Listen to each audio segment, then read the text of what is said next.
Hello, again, I'm doing this in advance just in case I have technical difficulties on Wednesday. What we're also going to be talking about that's related to the quadratic formula is something called the discriminant. And what the discriminant actually does is you can look at that before solving out the entire quadratic formula and be able to tell how many solutions you're going to have. And so what the discriminant is, it's just this portion of the quadratic formula. So it's that number that you get underneath the square root, because that really dictates how many solutions you're going to have. Because whatever number you have to square root, whether it's positive, negative, 0, or not, really kind of shows you how many solutions you're going to have. Because if it's positive with a certain thing, if we get a negative square root, we have to use I. If it was 0, we did an example like that. That's actually the time we got one solution.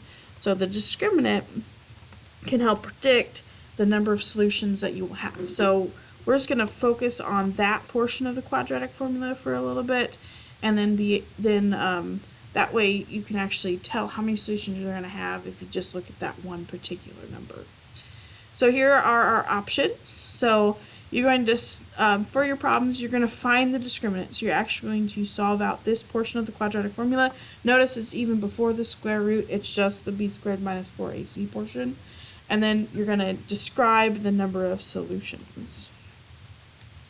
So when you're asked to describe the number of solutions, if you get a discriminant that is positive, you're going to have two real solutions. So that means that it's going to square root nicely. So whether it's 64 or 105, you're going to square root that. Sometimes it'll be a nice whole number, sometimes it won't, but you'll have two real solutions, and that's where you can actually go and find the two solutions that we had. So whether they're decimal or whole numbers doesn't matter, but they're two real solutions. So you get a positive number, there's two real solutions. If you get a number that's 0, that is when you will have one solution. And we actually did an example like that in class on Monday because we got a square root of 0 and our answer was just 8. That's when you have that repeated solution. So if you get the number 0, for your discriminant, you're going to just have one real solution. And so then the last option is if you get a discriminant that's negative, that's when you'll have two complex solutions. So whenever we're talking about something that has an I, usually we call those complex numbers. So because usually you end up with a mixture of a real number and an imaginary number, because you can't add something that's real and imaginary together, so we call those complex. So you have two real solutions if it's positive, one real solution if it's 0, and two complex solutions if it's negative. So let's go through an example. And the way I have my example set up, it's like an A-B thing. So we are going to find the discriminant, so we use just that little portion of the quadratic formula, and then we'll describe the number of solutions. So just like before, we need to have it equal to 0, so we have our A, B, and C from our equation. So our A is -5, our B is 8, and our C is -1, because we still need to use all three values.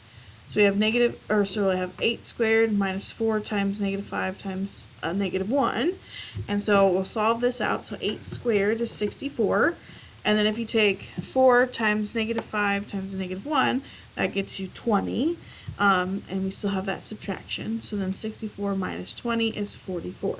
So that's what we get for our discriminant. And so since that number was positive, to do part B, if you remember from our list before, we have two real solutions. Because if we have that underneath our square root, we can square root 44, which is going to be 6 something, and then we could solve and actually get the two real solutions from our quadratic formula.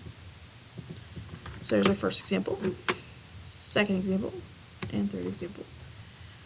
So again, it needs to be equal to 0, so this one we had to add the 2x over first, and again, where the 2x needs to go is in between those two. So we have x squared plus 2x plus 17. So then our A is the one that's in front of x squared, B is the 2 that's in front of x, and C is 17. So when we solve this out, we have 2 squared minus 4 times A, which is 1, times 17, which is C.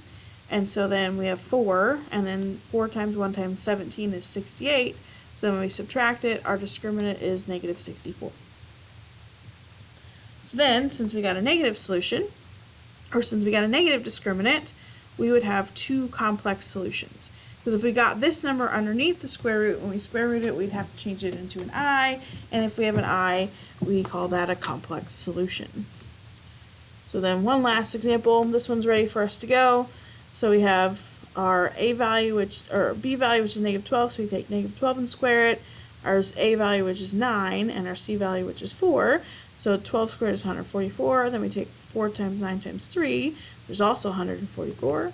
And so then when we subtract that, we get 0, and that's our last option. If we have 0, that's when we have one real solution. So these notes were quick. Hopefully it all made sense. But again, that's just focusing on that one small portion of the quadratic formula, because that number really determines how many solutions you'll have. So let me know if you have any questions, and I hope to see you soon.